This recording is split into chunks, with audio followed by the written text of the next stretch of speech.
ইমাম গাজালি রহমাতুল্লাহি আলাইহি বলেন, সন্তান দুটোর মাথায় আমি হাত বুলিয়ে বললাম, এ সন্তানেরা শোনো শোনো শোনো, আমি এসেছি তোমাদের বাবার কাফন দাফনের ব্যবস্থা করার জন্য, তার জানাজা দেওয়ার জন্য, সুন্দরভাবে তাকে গোসল করানোর জন্য। ইমাম গাজালি রহমাতুল্লাহি আলাইহি বলেন, আব্দুর রহমান কাঠুরিয়াকে আমি সুন্দরভাবে গোসল করাইলাম, কাফন পড়াইলাম, জানাজা পড়াইলাম, কবরের কাছে নিয়ে গেলাম। আব্দুর রহমানকে আমি কবরের মধ্যে শোয়াবো, এমন মুহূর্তে আব্দুর রহমানকে যখন আমি কুলে তুলে নিয়েছি কবরের মধ্যে শোয়ানোর জন্য, কবরের মধ্যে যখন রাখলাম, কবরের মধ্যে রাখার সাথে সাথে আল্লাহু আকবার আল্লাহু আকবার, কি দেখি ইমাম গাজালি বলছেন, আব্দুর রহমান কাঠুরিয়াকে কবরের মধ্যে শোয়ানোর সাথে সাথে কেমন যেন এমন একটা গ্রান আমার নাকের মধ্যে লাগলো, যে গ্রানটা আমি পৃথিবীর কোথাও পাই নাই। আল্লাহু আকবার বলে, وَنُنَزِّلُ مِنَ الْقُرْآنِ مَا هُوَ شِفَاءٌ وَرَحْمَةٌ لِلْمُؤْمِنِينَ وَلَا يَزِيدُ الظَّالِمِينَ إِلَّا خَسَارًا। মুহতারাম হাজিরিন, আল্লাহ পাক রব্বুল আলামিন পবিত্র কোরআনুল কারীমের সূরাতু বনী ইসরাঈল ৮২ নং আয়াতের মধ্যে আল্লাহ পাক রব্বুল আলামিন জানিয়ে দিলেন, ওয়া নুনাজ্জিলু মিনাল কুরআন, আমি কোরআনুল কারীমকে নাযিল করি। কোরআনুল কারীম এটা আল্লাহ পাক রব্বুল আলামিনের পক্ষ থেকে আমাদের জন্য আল্লাহ পাক রব্বুল আলামিন নাজিল করেছেন। এটা দুনিয়ার কোন মানুষের হাতের লেখা নয়, পৃথিবীর কোন মানুষ এটাকে রচনা করে নাই। পৃথিবীর মানুষ যেই কিতাব রচনা করে, যেটা লেখে, যতগুলো কিতাব এই পৃথিবীর মানুষ রচনা করেছে, প্রত্যেকটা কিতাবের মধ্যে ভুল রয়েছে, ভুলের সম্ভাবনা রয়েছে। এজন্যই তো পৃথিবীর লেখক যারা, তারা যখন বইটা লেখে, বইয়ের শুরুতে লিখে দেয়, যদি কারো নজরের মধ্যে কোনো ভুল ধরা পড়ে দয়া করে মেহেরবানি করে আমাদেরকে জানাবেন, পরবর্তীতে আমরা সংশোধন করে দেব। কিন্তু আল্লাহ পাক রব্বুল আলামিন কোরআনুল কারীমকে আল্লাহ পাক রব্বুল আলামিন আমাদের কাছে পাঠিয়েছেন, আমাদের জন্য নাজিল করেছেন।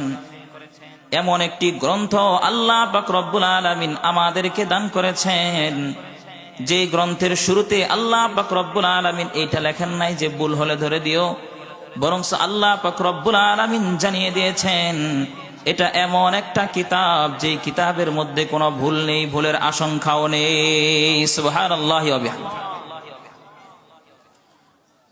মুহতারাম হাজিরিন, আল্লাহ পাক রব্বুল আলামিন সূরাতু বনী ইসরাঈলের ৮২ নং আয়াতের মধ্যে বলেন, আমি কোরআনুল কারীমকে নাযিল করি, ওয়া নুনাজ্জিলু মিনাল কুরআন, আমি কোরআনুল কারীমকে নাযিল করি, মা হুয়া শিফাউন ওয়া রাহমাতুন লিল মুমিনিন, যাতে রয়েছে মুমিনদের জন্য শিফা, আরোগ্য, এবং মুমিনদের জন্য রয়েছে রহমত। সুবহানাল্লাহি ওয়া বিহামদিহি। ওয়ালা ইয়াজিদুয যালিমিনা ইল্লা খাসারা। মাইক প্রধান বক্তাকে ঠিক করে দেন, আমরা ওয়াজ করে কি করব।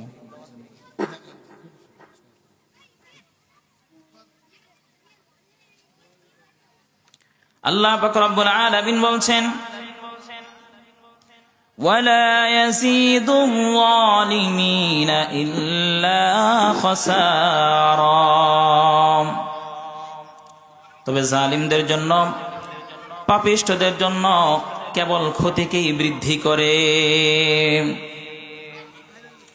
মুহতারাম হাজিরিন, গভীর মনোযোগ দিয়ে শুনতে হবে।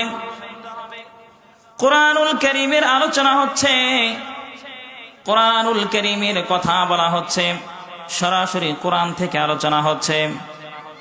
এই আলোচনার মধ্যে কোনো ব্যক্তি যদি অন্যদিকে মনোযোগ দেয়, অন্যমনস্ক হয়ে যায়, তাহলে ওই ব্যক্তিটা কেমন যেন কোরআনের আলোচনাকে, কোরআনের কথাকে সে তুচ্ছ মনে করলো, তুচ্ছ জ্ঞান করলো। এই জন্য গভীর মনোযোগ দিয়ে শুনবেন।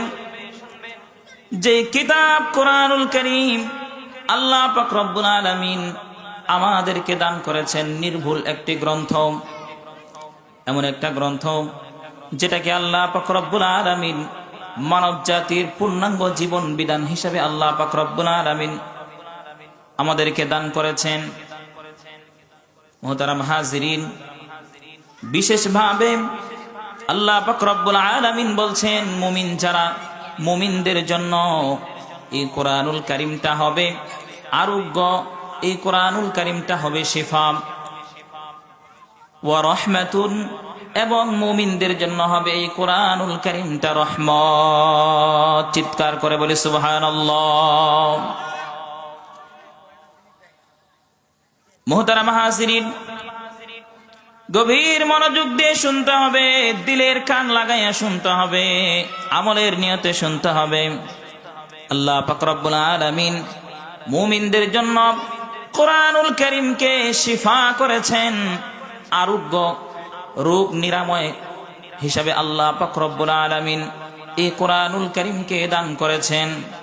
ওয়া রাহমাতুল লিল মুমিনিন, এবং মুমিনদের জন্য রহমত হিসাবে কোরআনুল কারীমকে দান করেছেন।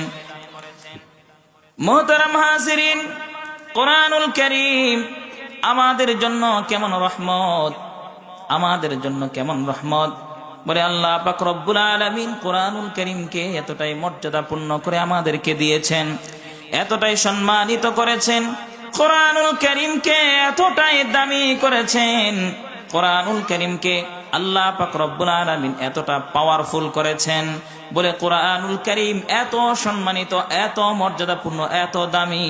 এই কোরআনুল কারীমের সাথে যার সম্পর্ক হয়, আল্লাহ পাক রব্বুল আলামিন কোরআনুল কারীমের সম্পর্কের বদৌলতে তাকেও দামি বানাইয়া দেয়। সে যেই হোক না কেন, সেটা কোন স্থান হোক, কোন ব্যক্তি হোক, কোন বস্তু হোক, যেই হোক না কেন, কোন জামানা হোক অথবা সামান্য কোন তুচ্ছ বস্তু হোক, যদি কোরআনুল কারীমের সংস্পর্শে আসে, কোরআনের সাথে যদি তার সম্পর্ক হয়, কোরআনুল কারীমের সম্পর্কের বদৌলতে আল্লাহ পাক রব্বুল আলামিন পৃথিবীর মধ্যে তাকে সম্মানিত করে দেয়। মুহতারাম হাজিরিন, আল্লাহ পাক রব্বুল আলামিন অসংখ্য অগণিত ফেরেশতা সৃষ্টি করেছেন। ফেরেশতাদের সংখ্যা আমরা কেউ কিন্তু জানি না, কেউ বলতে পারবো না। আল্লাহ তাআলা অসংখ্য ফেরেশতা নাজিল, অসংখ্য ফেরেশতা সৃষ্টি করেছেন। এর মধ্যে আল্লাহ পাক রব্বুল আলামিন 4 জন ফেরেশতাকে মর্যাদাপূর্ণ করেছেন।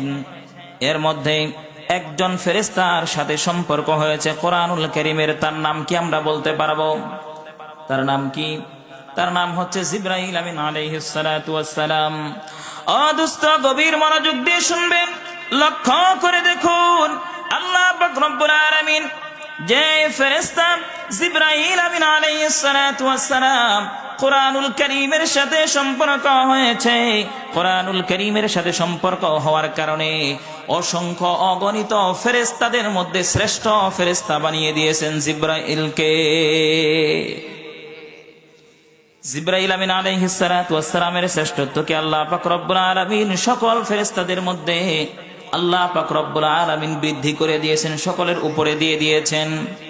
মুহতারাম হাজিরিন, আল্লাহ পাক রব্বুল আলামিন পয়গম্বর আদম আলাইহিস সালাতু ওয়াস সালাম থেকে নিয়ে শেষ পয়গম্বর আমাদের নবী বিশ্ব পয়গম্বর মুহাম্মদ আরবি সাল্লাল্লাহু আলাইহি ওয়াসাল্লাম পর্যন্ত অসংখ্য নবী রাসূল এই দুনিয়াতে প্রেরণ করেছেন।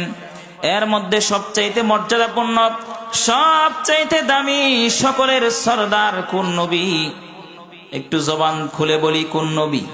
নবীটার নাম কি বলেন তো দেখি সবাই? মুহাম্মাদুর রাসূলুল্লাহ সাল্লাল্লাহু আলাইহি ওয়াসাল্লাম। ও দোস্ত, যে নবীকে আল্লাহ পাক রব্বুল আলামিন সকলের পরেই দুনিয়াতে পাঠিয়েছেন, কিন্তু আল্লাহ পাক রব্বুল আলামিন ওই শেষ নবীকে পূর্ববর্তী সকল নবীদের উপরে গর্ব অহংকার বানিয়ে দিয়েছেন। আল্লাহ পাক রব্বুল আলামিন এমন একজন দামি নবীকে আল্লাহ পাক রব্বুল আলামিন কোরআনুল কারীমকে দান করেছেন। ও দোস্ত, কোরআনুল কারীমের সাথে সম্পর্ক যে নবীর হয়েছে, আল্লাহ পাক রব্বুল আলামিন সকল নবীদের মধ্যে আল্লাহ পাক রব্বুল আলামিন তাকে সবচাইতে বেশি দামি করে দিয়েছেন। তাকে সাইয়্যিদুল মুরসালিন বানিয়ে দিয়েছেন, খাতামুন নাবিয়্যিন বানিয়ে দিয়েছেন। তাকে আল্লাহ পাক রব্বুল আলামিন রাহমাতুল লিল আলামিন বানিয়ে দিয়েছেন। ও দোস্ত, কোরআনুল কারীমের সাথে যদি কোনো জায়গার সম্পর্ক হয়, কোনো স্থানের সম্পর্ক হয়, কোনো জায়গার যদি সম্পর্ক হয়, আল্লাহ পাক রব্বুল আলামিন কোরআনুল কারীমের সম্পর্কের বদৌলতে আল্লাহ পাক রব্বুল আলামিন ওই জায়গাটার মর্যাদাও আল্লাহ পাক রব্বুল আলামিন পৃথিবীর অন্যান্য জায়গার তুলনায় বৃদ্ধি করে দেয়।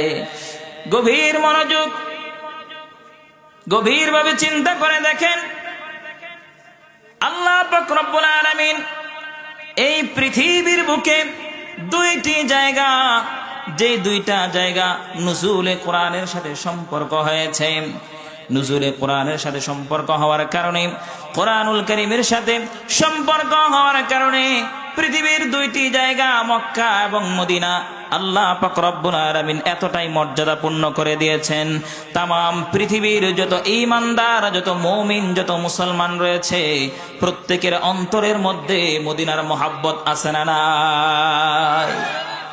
মদিনার মহাব্বত আমাদের অন্তরে আছে না নাই? মুহতারাম হাজিরিন, কেমন মহাব্বত, কেমন ভালোবাসা! বলে যখন মক্কার নাম শুনে প্রত্যেকটা মুসলমান তার জবান থেকে অটোমেটিক বের হয়ে যায় মক্কাতুল মুকাররমা, মদিনাতুল মুনাওয়ারা। চিৎকার করে বলতে হবে, ঠিক না? মক্কাতুল মুকাররমা, সম্মানিত মক্কা, মদিনাতুল মুনাওয়ারা, আলোক ছটায় উজ্জীবিত মদিনা। বলে এত এত সম্মান, এত ইজ্জত, এত মর্যাদা কেন কেন কেন? বলে কোরআনুল কারীমের সাথে তার সম্পর্ক হয়েছে। কথা বলেন, ঠিক না? ও দোস্ত, আজকে যে জমিনের মধ্যে বসেছি, হয়তো কিছুদিন পূর্বে, এটা গত কয়েক মুহূর্ত পূর্বে অথবা কয়েকদিন পূর্বে হয়তো এটা সামান্য একটা ধানের ক্ষেত ছিল, ধান ক্ষেত ছিল, সামান্য একটা ময়দান ছিল। কিন্তু আজকে কোরআনের মাহফিলের সাথে সম্পর্ক হওয়ার কারণে আল্লাহ পাক রব্বুল আলামিন এই জায়গাটার মর্যাদা অন্যান্য জায়গার তুলনায় বৃদ্ধি করে দিয়েছে। ও দোস্ত, এই জন্য এই কোরআনের মাহফিলে, এই বরকতময় স্থানে যারা বসতে পারবে তাদের কপাল ভালো, তাদের ভাগ্য ভালো। আর যারা বসতে পারতেছে না, যারা রাস্তাঘাটে ঘোরাঘুরি করতেছে, যারা দোকানপাটে ঘুরতেছে, যারা এখনো পর্যন্ত কোরআনের এই মজলিসে, এই মাহফিলের মধ্যে, এই দামি জায়গার মধ্যে যারা এখনো পর্যন্ত আসতে পারে নাই, বসতে পারে নাই, তারা যেন মনে মনে এটা জেনে নেয়, এটা যেন তারা বুঝে নেয়, আমার কপালটা বেশি ভালো নয়। মুহতারাম হাজিরিন, আমরা কোরআনের মাহফিলে বসতে পেরে খুশি না বেজার? জবান খুলে বলি, খুশি না বেজার? যদি খুশি হয়ে দেয় তাকবীর ধ্বনি উচ্চারণ করব, নারে তাকবীর, নারে তাকবীর। আপনাদের আওয়াজে আলহামদুলিল্লাহ বোঝা যাচ্ছে আপনারা খুশি। বাহিরে যারা আছে ওরা মনে মনে ভাবতেছে, আজকের মাহফিলে মনে হয় একজন মানুষ নাই, বক্তা খাইলা মাঠে গোল দিতেছে, বক্তা মনে হয় খাইলা মাঠে ওয়াজ করতেছে, ভিতরে মনে হয় কেউ নাই। বাহিরে যারা আছে তাদেরকে জানিয়ে দেওয়ার জন্য যে না, তোমাদের ধারণা এটা ভ্রান্ত ধারণা, আমরা ভিতরে আছি, কোরআনের মূল্যবান কথা শুনতেছি, এটা বাহিরের লোকদেরকে বুঝিয়ে দেওয়ার জন্য গায়ের সকল শক্তি একত্রিত করে তাকবীর ধ্বনি দিব, নারায়ে তাকবীর, নারায়ে তাকবীর। আল্লাহ তাআলা আমাদেরকে কোরআনুল কারীমের জন্য কবুল করেন, সকলে বলি আমিন। মুহতারাম হাজিরিন, বলতেছিলাম কোরআনুল কারীমের সাথে যার সম্পর্ক হবে আল্লাহ পাক রব্বুল আলামিন তার মর্যাদাটাকে পৃথিবীর মধ্যে বৃদ্ধি করে দিবেন।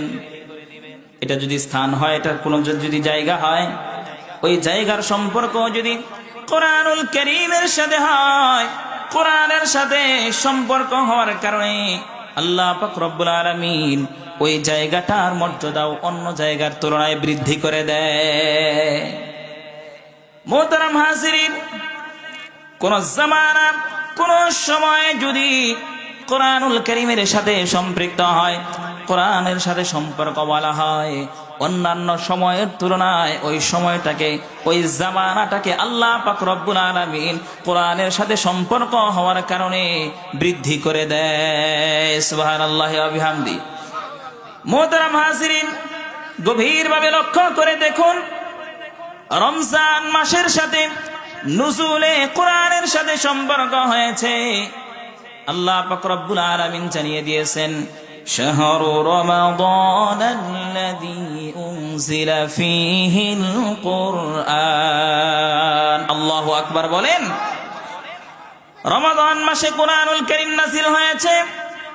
নুজুলে কোরআনের সাথে রমজানের সম্পর্ক হওয়ার কারণে আল্লাহ পাক রব্বুল আলামিন রমজান মাসের মর্যাদাটাকে আল্লাহ পাক রব্বুল আলামিন বাকি 11 মাসের তুলনায় বৃদ্ধি করে দিয়েছেন। কথা বলেন ঠিক কিনা? প্রত্যেকটা মুসলমান তাদের অন্তরের মধ্যে রমজানের মহব্বত আছে না নাই? রমজানের মহব্বত আছে না নাই? রমজানের মহব্বত আমাদের অন্তরে ভরপুর। রমজানকে আল্লাহ পাক রব্বুল আলামিন মর্যাদাপূর্ণ করেছেন, দামি করে দিয়েছেন। বলে কেন কেন কেন? বলে রমজানের সাথে, নুজুলে কোরআনের সাথে, কোরআনের সাথে তার সম্পর্ক হয়েছে। চিল্লায়া বলেন ঠিক কিনা? ও দোস্ত, গভীর মনোযোগ দিয়ে বুঝবেন, লাইলাতুল কদর এমন একটা রাত্রি, যে রাত্রির সাথে কোরআনুল কারীমের সম্পর্ক হয়েছে। আল্লাহ পাক রব্বুল আলামিন বলেন, ইন্না আনজালনাহু ফি লাইলাতিল কদর। আল্লাহু আকবার বলেন। নুজুলে কোরআনের সাথে লাইলাতুল কদরের সম্পর্ক হয়েছে। নুজুলে কোরআনের সাথে, কোরআনুল কারীমের সাথে লাইলাতুল কদরের সম্পর্ক হওয়ার কারণে আল্লাহ পাক রব্বুল আলামিন বৎসরের সকল রজনীর তুলনায়, সকল রাত্রির তুলনায় লাইলাতুল কদরের সম্মানকে বাড়িয়ে দিয়েছে। সুবহানাল্লাহ। কত সম্মান, কেমন সম্মান দিয়েছেন লাইলাতুল কদরকে। বলে লাইলাতুল কদর এমন একটা রজনী, কোন ভাগ্যবান মুমিন বান্দা যদি লাইলাতুল কদরকে যদি খুঁজে পায়, লাইলাতুল কদরের মধ্যে যদি সে আমল করতে পারে, আল্লাহর হাবিব বলেন 1000 মাস ইবাদত করলে, 1000 মাসের চাইতেও বেশি ইবাদত করলে যেই সওয়াব, লাইলাতুল কদরের মধ্যে এক রাতে ইবাদত করলে তার আমলনামায় সেই সওয়াব লিখে দেওয়া হয়। সুবহানাল্লাহ। কোরআনুল কারীমের সাথে সম্পর্ক হওয়ার কারণে লাইলাতুল কদরের মর্যাদাকে আল্লাহ পাক রব্বুল আলামিন বৃদ্ধি করে দিলেন। ও দোস্ত, শুধু তাই নয়, শুধু তাই নয়, বলে কোরআনুল কারীমের সাথে যদি সামান্য একটা বস্তু, যদি তেমন মূল্যবান কোন বস্তু নয়, তেমন দামি কোন জিনিস নয়, কিন্তু যদি সেটা কোরআনের খেদমতে আসে, কোরআনের কাজে আসে, কোরআনের সাথে তার সম্পর্ক হয়, বলে ওই তুচ্ছ জিনিসটার মূল্য আল্লাহ পাক রব্বুল আলামিন পৃথিবীর মধ্যে বৃদ্ধি করে দেয়। ও দোস্ত, দুনিয়াতে অনেক প্রকারের কাঠ আছে। কাঠ দিয়ে আমরা চেয়ার বানাই। এই যে কাঠের চেয়ার বসে আছি কাঠের উপরে, কথা বলেন ঠিক কিনা? কত রকমের কাঠ আছে আমার বাড়ির আঙ্গিনায় পড়ে থাকে, ময়লা লেগে আছে, দুর্গন্ধ হয়ে আছে, পায়ের মাধ্যমে সেটাকে পদদলিত করছি, সেটাকে কোনো সম্মান আমি দেখাচ্ছিলাম। কিন্তু এমনই একটা কাঠ, যেই কাঠের সাথে কোরআনুল কারীমের যদি সম্পর্ক হয়, ওই কাঠটা যদি কোরআনুল কারীমের সাথে সম্পর্ক হয়ে যায়, কোরআনুল কারীমের রেহাল যেটা আছে ওটাও কিন্তু গাছেরই একটা অংশ, ওটাও কিন্তু কাঠ। কিন্তু প্রত্যেকটা মুমিনের অন্তরে কোরআনুল কারীমের রেহালের সম্মান আছে না নাই? রেহালের সম্মান আছে না নাই? রেহালের যেই সম্মান, চেয়ারের কি সেই সম্মান আছে? চেয়ারের দাম যদি 50,000 হয় তাও কি রেহালের সমান সম্মান হবে? মুসলমান হিসাবে কিন্তু আমার 50,000 টাকার চেয়ারের চাইতে আমার 50 টাকা দামের কোরআনুল কারীমের রেহালের সম্মানটাই বেশি। চিৎকার করে বলতে হবে ঠিক কিনা? আমার গায়ের মধ্যে যেই জামা রয়েছে, যেই পোশাক রয়েছে, সেটা হয়তো হাজার হাজার টাকা দিয়ে কেনা, সেটা হয়তো 1000 টাকা গজের কাপড় হতেও পারে। কিন্তু এমন একটি কাপড় যদি আমি হ্যাঙ্গারে রেখে দেই, কোন কারণবশত যদি হ্যাঙ্গার থেকে অথবা হাত থেকে ফসকে যদি আমার গায়ের দামি জামাটা যদি ধুলার মধ্যে পড়ে যায়, মাটির মধ্যে পড়ে যায়, তাহলে আমি সর্বোচ্চ বাম হাত দিয়ে কাপড়টা উঠাইয়া সামান্য একটা ঝাঁকা দিয়া আবার হ্যাঙ্গারের মধ্যে রেখে দেই। এর থেকে বেশি কিছু কিন্তু আমরা করি না। কথা বলেন ঠিক কিনা? কিন্তু দোস্ত, এই কোরআনুল কারীম এটাকে পেছানোর জন্য, এটাকে ধুলা থেকে হেফাজত করার জন্য আমি তার গায়ে যে গিলাফটা লাগিয়েছি, যে কাপড়টা আমি দিয়েছি, সেই কাপড়টা হয়তো আমার গায়ের কাপড়ের মতো দামি কাপড় নয়, অনেক নিম্ন পর্যায়ের একটা সামান্য গামছা অথবা তোয়ালে। ওই গামছা অথবা তোয়ালের মাধ্যমে, ছেঁড়া কাপড়ের মাধ্যমে কোরআনুল কারীমটাকে পেঁচাইয়া যে তাকের উপর রেখে দিয়েছি, ওই কোরআনুল কারীমের গিলাফটা যদি আমার হাত থেকে ফসকে কারণবশত জমিনের মধ্যে পড়ে যায়, তাহলে মুসলমান বান্দা আর ঠিক থাকতে পারে না, তার মোহাব্বতের ঢেউ উঠে যায়। বলে গায়ের জামা পড়ে গেলে সামান্য বাম হাত দিয়ে জায়গা দেয়, কিন্তু কোরআনের কম মূল্যের ওই গিলাফটা যদি জমিনের মধ্যে পড়ে যায়, মাটির মধ্যে পড়ে যায়, ধুলোবালি যদি লেগে যায়, দুইটা হাত দিয়ে মোহাব্বতের সাথে পরিষ্কার করে। আবার কেউ কেউ এত মোহাব্বত দেখায়, দুইটা চোখের পানি ঝরঝর করে ছেড়ে দেয়, কাপড়টাকে বুকের মধ্যে লাগায়, চোখের মধ্যে লাগায়, মুখ দিয়ে চুমু খায়, আর বলতে থাকে, আয় আল্লাহ, আমার থেকে এই কাজ কিভাবে হয়ে গেল? কোরআনুল কারীমের গিলাফটা কিভাবে জমিনের মধ্যে পড়ে গেল? আফসোস করে করতে থাকে। কথা বলেন ঠিক কিনা? কোরআনুল কারীমের গিলাফের মূল্য আছে না নাই?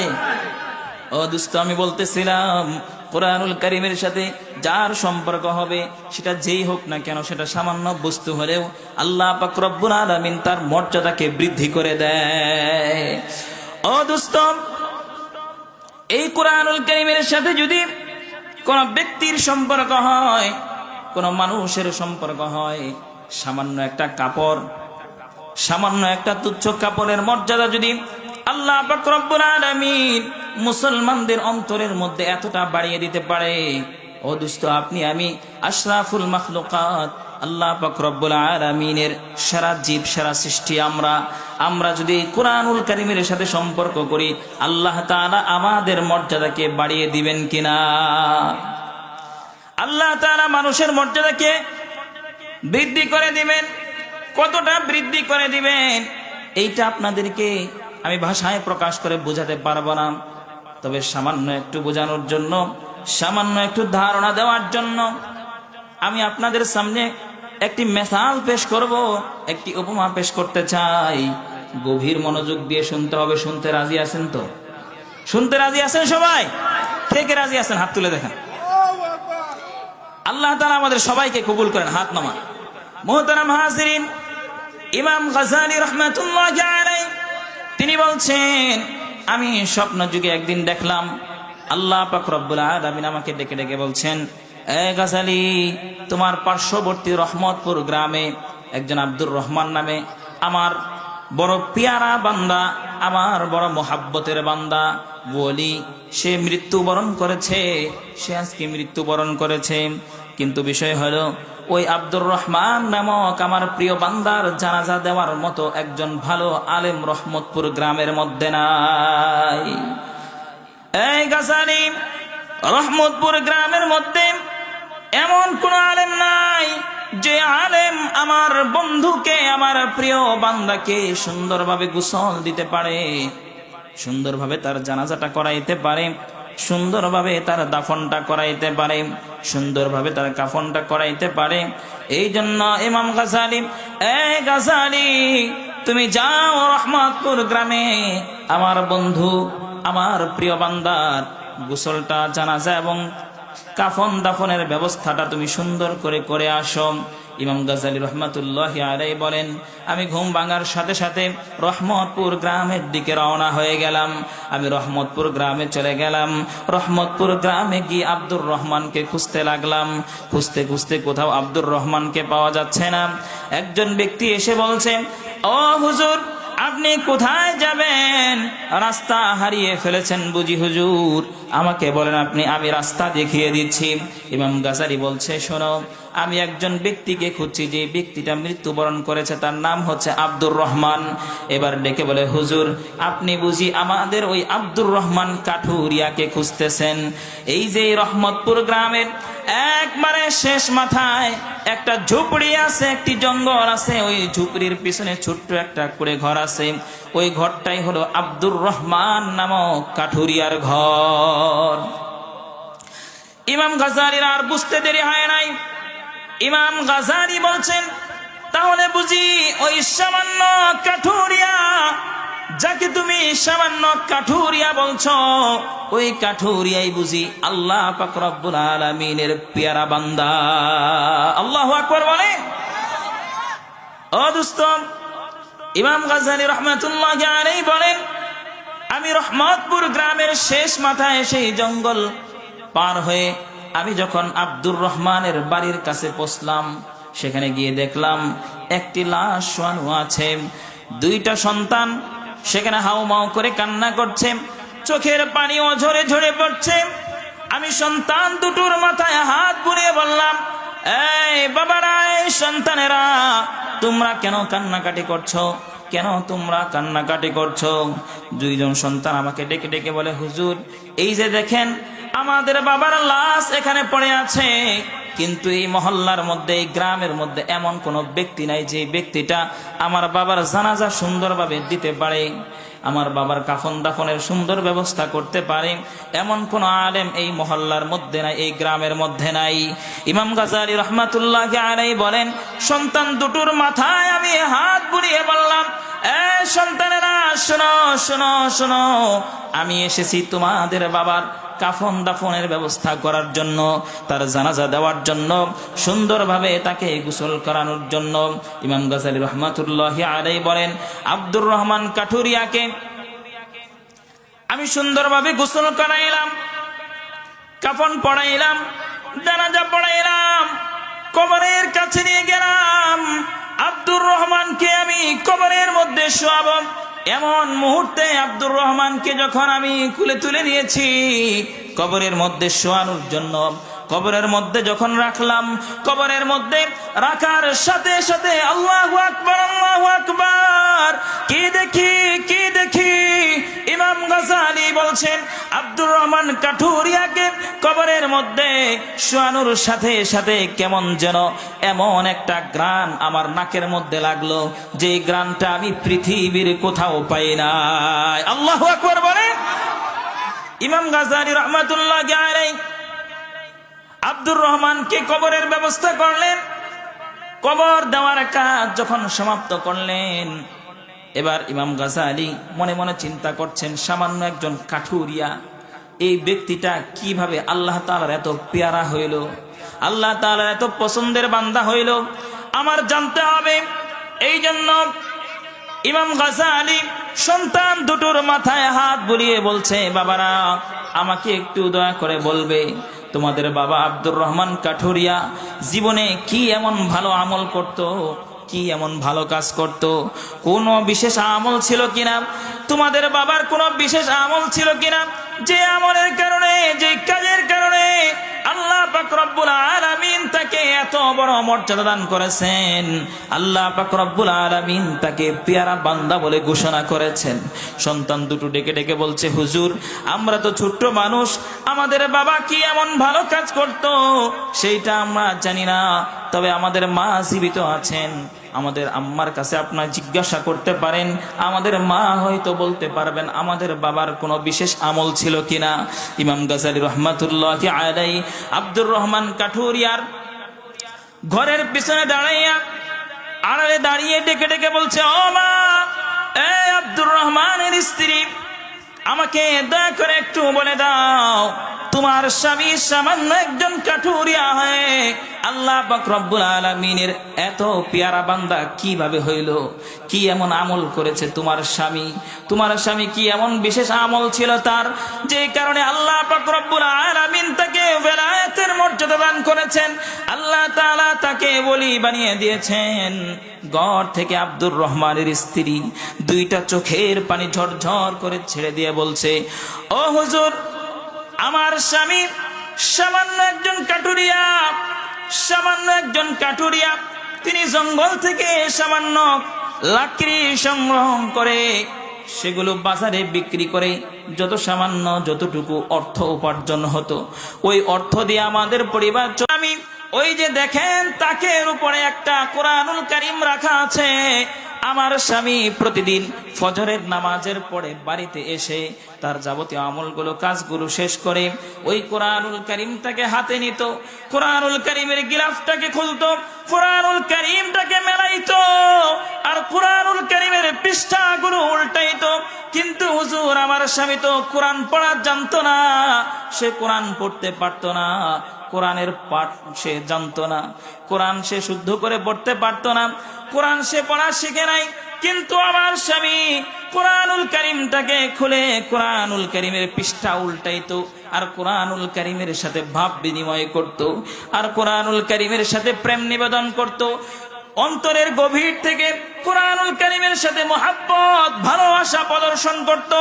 আমার স্বামী কোরআন পড়া জানতো না, কিন্তু কোরআনুল কারীমটা খুলে কোরআনুল কারীমের লাইনে লাইনে হাত বুলাইতো আর দুইটা চোখের পানি ঝরঝর করে সারত। এই যে দেখেন হুজুর, আমার স্বামী আব্দুর রহমান, এই কোরআনুল কারীমের এমন কোন পৃষ্ঠা নাই যে পৃষ্ঠার মধ্যে আমার স্বামী আব্দুর রহমানের চোখের পানির ফোঁটা নাই। আব্দুর রহমান প্রত্যেকটা কোরআনুল কারীমের প্রত্যেকটা পৃষ্ঠার মধ্যে আব্দুর রহমানের চোখের পানির ফোঁটা লেগে আছে। হুজুর দেখেন, আমার স্বামী কোরআন পড়তে পারতো না, কিন্তু কোরআনুল কারীমটাকে ধরে বুকের সাথে লাগাইতো, প্রেম বিনিময় করত, কোরআনুল কারীমকে মহব্বত করত আর দুইটা চোখের পানি ছাড়তো আর বলতো, হাদা কালামু রব্বি, হাদা কালামু রব্বি, এটা তো আমার রবের কালাম, এটা তো আমার রবের কালাম, কিন্তু আমি পড়তে জানি না, আফসোস। এটা বলতো আর আফসোস করতো আর কোরআনুল কারীমটাকে মেলাইতো, এইভাবে ভাব বিনিময় করতো। ইমাম গাজ্জালী ডেকে ডেকে বলছেন, এ আব্দুর রহমানের স্ত্রী, আর বলতে হবে না, তুমি আবার চুপ করো, আমি বুঝতে পেরেছি আব্দুর রহমানের কোরআনুল কারীমের সাথে সম্পর্ক হওয়ার কারণে আল্লাহ পাক রব্বুল আলামিন পৃথিবীর মধ্যে তাকে ভেলায়াতের মর্যাদা এত বড় সম্মানিত তাকে করেছে। মোহতারাম হাজিরিন, কোরআনুল কারীমের সাথে সম্পর্কের দাম আছে না নাই? কোরআনুল কারীমের সাথে সম্পর্ক করার জন্য কে কে রাজি আছি? দুইটা হাত তুলে দেখাই। আমরা সারাটা জীবন কোরআনের ছাত্র হয়ে থাকতে চাই ইনশাআল্লাহ। আল্লাহ তাআলা আমাদেরকে কবুল করেন। কোরআনুল কারীম শিখবো তো ইনশাআল্লাহ। বৃদ্ধ বাবাজিরা মনে মনে বলছে, হুজুর এটা কি বলেন, বয়স তো শেষ, এখন কি আরো সম্ভব? আপনি কোরআনুল কারীমের পিছনে মেহনত করেন, আপনি হিম্মত করেন। আল হিম্মাতু হিয়াল ইসমুল আযম। কোরআনুল কারীম শিখবো এই নিয়তে আপনি শুরু করেন, আল্লাহ তাআলা আপনার জন্য সহজ করে দিবেন ইনশাআল্লাহ। আমরা সবাই তো কোরআনুল কারীমের সাথে সম্পর্ক করব ইনশাআল্লাহ। আমরা কোরআনুল কারীমের ছাত্র হয়ে যাব এবং কোরআনের ছাত্র যারা আছে, কোরআন ওয়ালা যারা আছে, আলেমে দ্বীন যারা আছে, কোরআনুল কারীমের ধারক বাহক যারা আছে, কোরআন ওয়ালাদেরকে আমরা ভালোবাসবো, কোরআনের প্রতিষ্ঠানকে আমরা ভালোবাসবো, কোরআন ওয়ালার সাথে আমরা মহব্বত করব।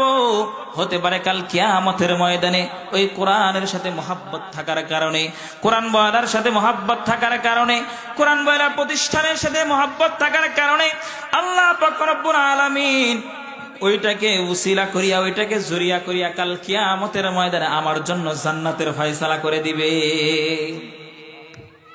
এই জন্য কোরআনুল কারীমের সাথে সম্পর্ক করতে হবে।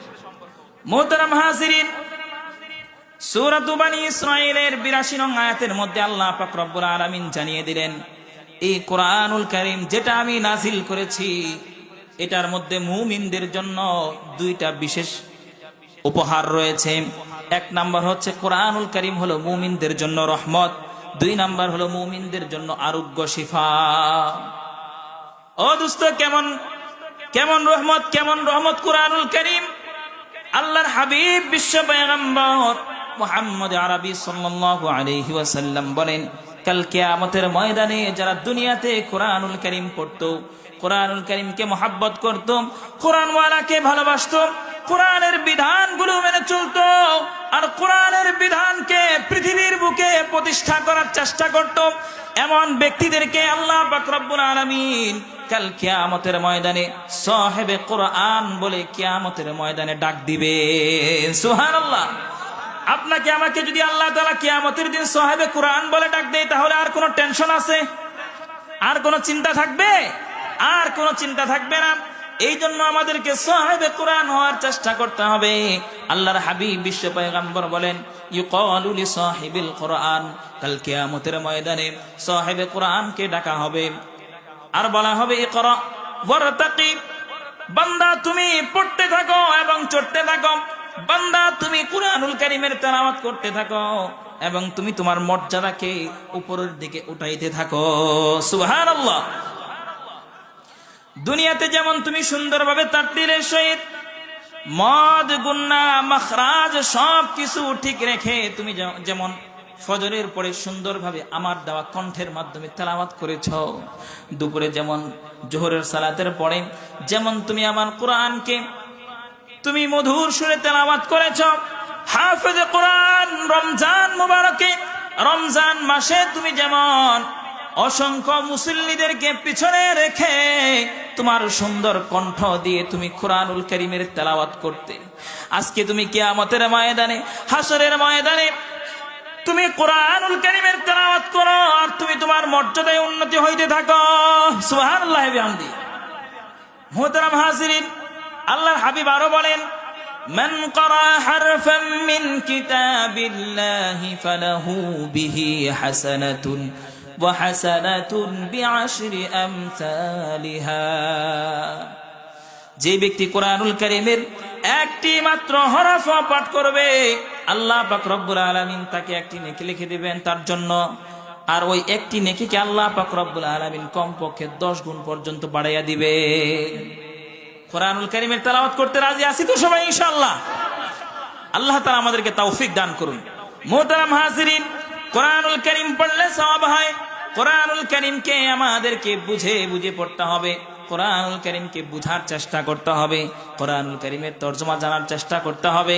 আমি যখন কোরআনুল কারীমের তরজমা জানবো, কোরআনুল কারীমের তাফসীর ব্যাখ্যা যখন আমি জানবো, তখন আমি যদি কোরআনুল কারীমের তেলাওয়াত শুরু করি, কোরআনুল কারীমের প্রকৃত মুহাব্বত যেটা সেটা আমার দিলের ভিতরে ঢুকবে। এই জন্য কোরআনুল কারীমের পিছনে মেহনত করতে হবে। মুহতারাম হাজিরিন, কোরআন পড়লে যেমন সওয়াব হয়, ঠিক তেমনি ভাবে কোরআন পড়ার কারণে আবার গুনাহ হতে পারে। বলে এটা কেমন কথা? আল্লাহর হাবিব বলছেন, রুব্বা কারিন ইয়াকরাউল কুরআন ওয়াল কুরআনু ইয়ালআনু। বলে কোরআনুল কারীমের এমন কিছু পাঠক আছে, কোরআনুল কারীমের এমন কিছু পাঠক আছে যারা কোরআনুল কারীমকে দৈনিক তেলাওয়াত করে, সকাল বিকাল তেলাওয়াত করে, কোরআনুল কারীমকে তেলাওয়াত করে, আর কোরআনুল কারীম উল্টা তাদের বিরুদ্ধে লানত করতে থাকে। নাউজুবিল্লাহ বলে।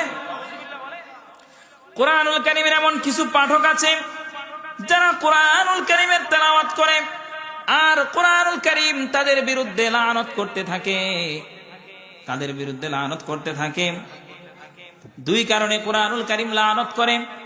1 নাম্বার কারণ হচ্ছে কোরআনুল কারীমের তেলাওয়াত করে কিন্তু ভুল তেলাওয়াত, শুদ্ধ তেলাওয়াত সে করে না, করার চেষ্টাও করে না, কোরআন শেখার সে চেষ্টাও করে না। এই ভুল তেলাওয়াত করার কারণে, অর্থের বিকৃতি হওয়ার কারণে কোরআনুল কারীম উল্টা তার বিরুদ্ধে লানত করে। এই জন্য কোরআনুল কারীমের শুদ্ধ তেলাওয়াত জানতে হবে, বিশুদ্ধ তেলাওয়াত জানার চেষ্টা করতে হবে। 2 নম্বরে কোরআনুল কারীম যেই কারণে কোরআনের পাঠকের বিরুদ্ধে লানত করতে থাকে, কোরআনুল কারীম তার বিরুদ্ধে লানত করতে থাকে। 2 নম্বরের কারণ হচ্ছে কোরআনুল কারীমের পাঠক, এমন কিছু পাঠক আছে যারা কোরআনুল কারীমকে পড়ে, কোরআনের বিধানগুলো বুঝে, কোরআনের হুকুমগুলো শুনে, কিন্তু কোরআনের বিধান মানে না। কোরআনুল কারীমের বিধান না মানার কারণে, কোরআনুল কারীমের বিধান বুঝে ও না বুঝার ভান ধরার কারণে কোরআনুল কারীম ওই ব্যক্তির জন্য ক্ষতি করে। এই জন্য আল্লাহ পাক রব্বুল আলামিন সূরা বানী ইসরাঈলের 82 নং আয়াতের মধ্যে বলেন, জালেমদের জন্য আল্লাহ পাক রব্বুল আলামিন ক্ষতিকেই কেবল বৃদ্ধি করে দেন। অর্থাৎ জালেমরা তো কোরআনুল কারীমকে মানে না, কোরআনুল কারীমকে তারা পড়ে কোরআনের বিরুদ্ধে কাজ করার জন্য। বলে আমাদের ম্যাডাম তো প্রত্যেকদিন সকালবেলা কোরআনুল কারীমের তেলাওয়াত করে, কিন্তু ম্যাডাম আবার কোরআনওয়ালাদেরকে ধইরা ধইরা জেলের মধ্যে ঢুকায়। কথা বলেন ঠিক কিনা? আছে না নাই? এমন কিছু আল্লাহর বান্দা আমাদের দেশে আছে না নাই? তারা বড় হাজী সাহেব সাজে যায়, তারা বড় আল্লাহর ওলি সাইজা যায়, তারা বলে আমরা দৈনিক কোরআনুল কারীমের তেলাওয়াত করি, আবার ওই আল্লাহর ওলি গুলাই কোরআনওয়ালাদেরকে ধইরা ধইরা রিমান্ডে দেয়। শুধুমাত্র কোরআনের কথা বলার কারণে, কোরআনের বিধান পৃথিবীর মধ্যে বাস্তবায়ন করার চেষ্টা করার কারণে, শুধুমাত্র কোরআনের দ্বারক বাহক হওয়ার কারণে তারা নিজেদেরকে কোরআন বলা নিজেদেরকে দাবি করে আবার আরেকজন কোরআন বলাকে তারা জেলের মধ্যে ঢুকায় অত্যাচার করে। এটা কিসের আলামত বলেন? এটা হচ্ছে মুনাফিকের আলামত। আল্লাহ পাক রব্বুল আলামিন বলছেন, ইখাদিউন আল্লাহ ওয়াল্লাযীনা আমানু ওয়া মা ইয়াখদাউনা ইল্লা আনফুসাহুম ওয়া মা ইয়াশউরুন। আল্লাহু আকবার বলেন। সূরাতুল বাকারা 9 নং আয়াতের মধ্যে আল্লাহ পাক রব্বুল আলামিন বলছেন, তারা মুমিন এবং আল্লাহ পাক রব্বুল আলামিনকে তারা ধোঁকা দিতে চায়। মূলত তারা নিজেদেরকেই নিজেরা ধোঁকা দেয়, নিজেদেরকেই নিজেরা ধোঁকা দেয়। যারা আল্লাহ তাআলাকে ধোঁকা দিতে চায়, মূলত তারা নিজেরা নিজেদেরকেই ধোঁকা দেয়, কিন্তু তারা এটা বুঝতে পারে না। এই জন্য কোরআনুল কারীমের সাথে মহব্বত করতে হবে, কোরআনুল কারীমকে নিজের জীবনের সামনে রাখতে হবে। আল্লাহর হাবিব বলেন, একটা হাদিস তেলাওয়াত করে আমি আপনাদের মাঝে আলোচনা শেষ করে দিব। আল্লাহর রাসূল বলছেন, আল কুরআনু শাফিউন মুশাফফাউন ওয়া মাহিল্লুন মুসাদ্দাকুন মান জাআলাহু আমামাহু কাদাহু ইলাল জান্নাহ ওয়া মান জাআলাহু খালফা যহরিহি সাকাতুহু ইলান নার। আল্লাহর হাবিব বলছেন, যেই ব্যক্তিটা কোরআনুল কারীমকে নিজের জীবনের সামনে রাখবে, অর্থাৎ কোরআনুল কারীমের বিধানের উপরে আর কোন বিধান হতে পারে না, পৃথিবীর কোন তন্ত্র মন্ত্র আমাদের বিধান হতে পারে না। চিল্লায় বলতে হবে ঠিক কিনা? কোরআনের পৃথিবীর কোন তন্ত্র মন্ত্র আমাদের সংবিধান হতে পারে না। সংবিধানের নাম কি? চিৎকার করে বলতে হবে। কোরআনুল কারীম হচ্ছে আমাদের সংবিধান। কথা বলেন ঠিক কিনা? কোরআনুল কারীমকে সামনে রাখতে হবে, কোরআনের মহাব্বতকে আমার সামনে রাখতে হবে। সব কিছুর চাইতে, সকল মহাব্বতের চাইতে কোরআনুল কারীমের মহাব্বত আমার অন্তরের মধ্যে বেশি থাকতে হবে। পৃথিবীর মধ্যে যত মানুষের সাথে আমার মহাব্বত থাকবে, তার চাইতে কিঞ্চিত পরিমাণ বেশি হলেও কোরআনওয়ালার সাথে আমার মহাব্বত থাকতে হবে। পৃথিবীর মধ্যে যত প্রতিষ্ঠানকে আমি ভালোবাসি, এর মধ্যে এক কিঞ্চিত পরিমাণ হইলেও কোরআনের প্রতিষ্ঠানের সাথে আমার বেশি মহাব্বত রাখতে হবে। কোরআনের প্রতিষ্ঠান আপনাদের এলাকায় আছে না নাই? কোরআনের প্রতিষ্ঠান আছে না নাই?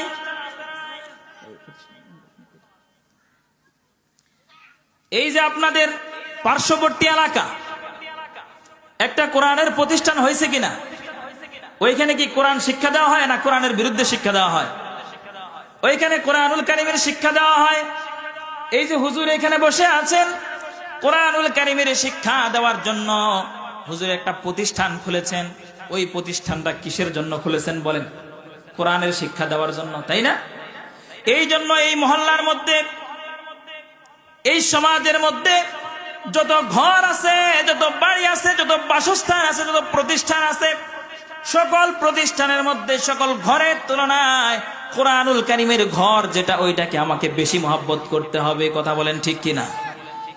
কোরআনুল কারীমের ঘরটা যদি সামান্য ভাঙা টিনের হয়, তারপরেও মহব্বত বেশি থাকতে হবে। কথা বলেন ঠিক কিনা? কোরআনুল কারীমের মহব্বত থাকতে হবে, কোরআনুল কারীমের প্রতিষ্ঠানকে আমার বেশি মহব্বত করতে হবে, কোরআনের সামান্য একজন ছোট্ট একজন ছাত্রকে আমার বেশি মহব্বত করতে হবে। কোরআনুল কারীমকে শেখানোর জন্য আমি জেনারেল জাগতিক শিক্ষা, জাগতিক বিদ্যা শিক্ষা দেওয়ার জন্য, প্রাইভেট পড়ানোর জন্য আমার সন্তানকে যদি মাস্টার রাখি, আমার সন্তানের জন্য যদি 2000 টাকা দিয়া কোরআনুল কারীমের হক আদায় করার জন্য, কোরআনুল কারীমকে মহাব্বত, কোরআনুল কারীমের মহাব্বত প্রকাশ করার জন্য, কোরআনুল কারীমকে যে সামনে রেখেছি এইটাকে প্রকাশ করার জন্য আমাকে কম পক্ষে হলেও, আমি যদি ইংরেজি টিচারকে যদি 2000 টাকা দেই, কমপক্ষে আমার কোরআনের হুজুরকে, কোরআনের শিক্ষককে 2001 টাকা দিতে হবে। কথা বলেন ঠিক কিনা? চিল্লাবেন ঠিক কিনা? এইটা যদি না করতে পারি, কোরআনুল কারীমের যথাযথ মর্যাদা দেওয়া হবে না। আর যদি আমরা যথাযথ মর্যাদা দিতে পারি, কোরআনুল কারীম কাল কিয়ামতের ময়দানে আপনাকে আমাকে হাতটা ধরে ধরে জান্নাতের মধ্যে ঢুকায়া দিবে। সুবহানাল্লাহ। ওমান জাআলাহু খালফা যাহরিহি, আর যে ব্যক্তি কোরআনুল কারীমকে পিছনে রাখবে, কোরআনুল কারীমের সম্মান যথাযথ দিবে না, আল্লাহর হাবিব বলেন কোরআনুল কারীম তাকে কাল কিয়ামতের ময়দানে পিছন থেকে লাথি মেরে তাকে জাহান্নামে নিক্ষেপ করবে। নাউজুবিল্লাহ। এই জন্য কোরআনের সাথে আমরা কে কে আছি হাত তুলে দেখাই। কোরআনের প্রতিষ্ঠানকে আমরা মহব্বত করবো তো ইনশাআল্লাহ। আমার সন্তানকে আমি যে শিক্ষায় শিক্ষিত করি না কেন, যে শিক্ষায় আমি দেই না কেন, কোরআনুল কারীমের শিক্ষা সর্বপ্রথম আমার সন্তানকে দিতে হবে। চিল্লায় বলেন ঠিক কিনা? কোরআনুল কারীমের শিক্ষা আমাদের সন্তানকে দিতে হবে। এই এলাকার, এই মহল্লার এবং আশেপাশের এমন একটা সন্তানের যেন বাকি না থাকে যেই সন্তানটা প্রাথমিকভাবে কোরআনুল কারীমের শিক্ষা না পায়। এরকম একটা সন্তানের জন্য না থাকে। মুহতারাম হাজিরিন, সর্বশেষ কথা হচ্ছে, আমি কোরআনুল কারীমের যে আয়াতটি তেলাওয়াত করেছিলাম সেখানে বলা হয়েছিল আল্লাহ পাক রব্বুল আলামিন এই কোরআনুল কারীমকে আমাদের জন্য ঔষধ হিসেবে দান করেছেন। ও দোস্ত, এক প্রকারের রোগ আছে যেটা অন্তরের মধ্যে হয়, ওই রোগের যেমন ঔষধ, ঠিক তেমনি ভাবে বাহ্যিক রোগ হয়। আমাদের বাহ্যিক যে সকল রোগ হয়, এই সকল রোগগুলো, কিছু কিছু রোগ আছে যেগুলো ডাক্তার দেখলেই বুঝতে পারে এই রোগীর এই রোগ হয়েছে। আবার কিছু কিছু রোগ আছে যেগুলো দেখলে বোঝা যায় না, মেশিন দিয়ে পরীক্ষা করতে হয়। আবার কিছু রোগ আছে যে রোগগুলো ডাক্তার দেখাও বুঝে না, মেশিন দিয়েও ধরা যায় না। এমন কঠিন কঠিন রোগের সমাধান দিয়ে থাকে এই কোরআনুল কারীম। চিল্লায় বলেন ঠিক কিনা? আল্লাহ তাআলা সূরা ফাতিহা দিয়েছেন, এমন একটি সূরা যেই সূরাটা আল্লাহ পাক রব্বুল আলামিন শিফা হিসেবে দিয়েছেন। কোন ব্যক্তিকে যদি এমনকি যদি সাপেও কাটে, সাপের বিষ যদি তার শরীরের মধ্যে ঢুকে, সূরা ফাতিহাটাকে যদি বুক ভরা ঈমান নিয়ে, মহব্বত নিয়ে সূরা ফাতিহা পড়ে ফু দেয়, তার শরীর থেকে বিষ নেমে যাবে ইনশাআল্লাহ। এই জন্য মুহতারাম হাজিরিন, কোরআনুল কারীমকে আমাদের জীবনের সংবিধান বানাইতে হবে। কোরআনুল কারীম সকল সমস্যার সমাধান আমাদেরকে দিতে পারে। চিল্লায় বলেন ঠিক কিনা? মুহতারাম হাজিরিন, যেই কথাগুলো বললাম, এই কথাগুলোর উপর সহি তরিকায় আল্লাহ তাআলাকে রাজি খুশি করার জন্য আগে আমাকে, এরপর আপনাদের সকলকে আমল করার তৌফিক দান করুন। আমিন। ওয়া আখিরু দাওয়ানা আলহামদুলিল্লাহি রাব্বিল আলামিন। আসসালামু আলাইকুম ওয়া রাহমাতুল্লাহি ওয়া বারাকাতুহু।